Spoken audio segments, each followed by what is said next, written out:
City Newsbreak. Waging nakuha ni Miss Tabuk Rachel Angela Baday ang korona ng Miss Kalinga 2026 sa Coronation Night noong Pebrero 13.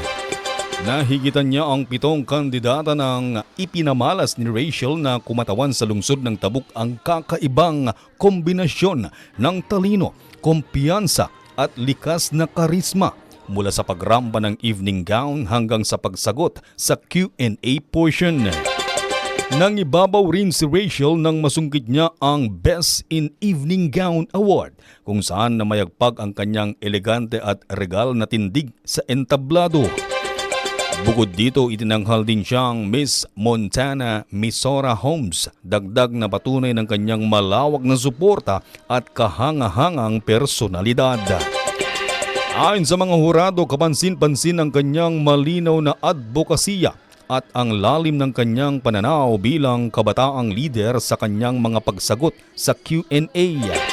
Taglay niya ang hindi lamang panlabas na kagandahan kundi pati ang puso para sa komunidad at pagmamalaki sa kulturang Kalinga. Bilang bagong tagahawak ng titulong Miss Kalinga 2026, inaasahang maging aktibong tagapagsulong si Rachel sa mga programang pangkababaihan, turismo at cultural preservation. Bit-bit ang dignidad at dangal ng buong lalawigan. Sa katauhan ni Rachel Angela Baday, mas lalong pinatunayan na ang korona ay hindi lamang palamuti. Ito ay simbolo ng responsibilidad, inspirasyon at tunay na lakas ng kababaihang Kalinga. Samantala, itinanghal na Miss Tourism o first runner-up si Natasha Pauline D. Batak ng Pinukpok na nakakuha ng mga espesyal na parangal kabilang ang Miss Skin Lab, Miss Photogenic first runner-up, Miss Congeniality, and Best in Creative Attire. Hindi rin nagpahuli si Eureka Fame V. Daladag ng Tanudan na kinuronahang Miss Environment o second runner-up. Siya naman ang itinanghal na Queen of the Ramp, Most Photogenic, and Best in Swimsuit. Para sa iba pang espesyal na pagkilala, nagwagi bilang Best in Ethnic Attire at Best in Talent si Kit Charmaine Pangusban ng Lubwagan. Habang kinilala namang Most Photogenic second runner-up si Novi Lian Banataw ng Pasil.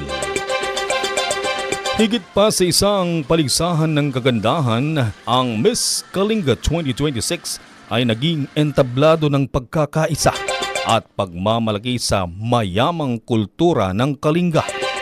Isang patunay na ang kababaihang Kalinga ay hindi lamang maganda, kundi matalino, matatag at handang manguna sa makabagong panahon. Para sa Kalinga, ang korona ay hindi lamang simbolo ng kagandahan. Ito ay sagisag ng lakas, dignidad at pagmamahal sa sariling kultura.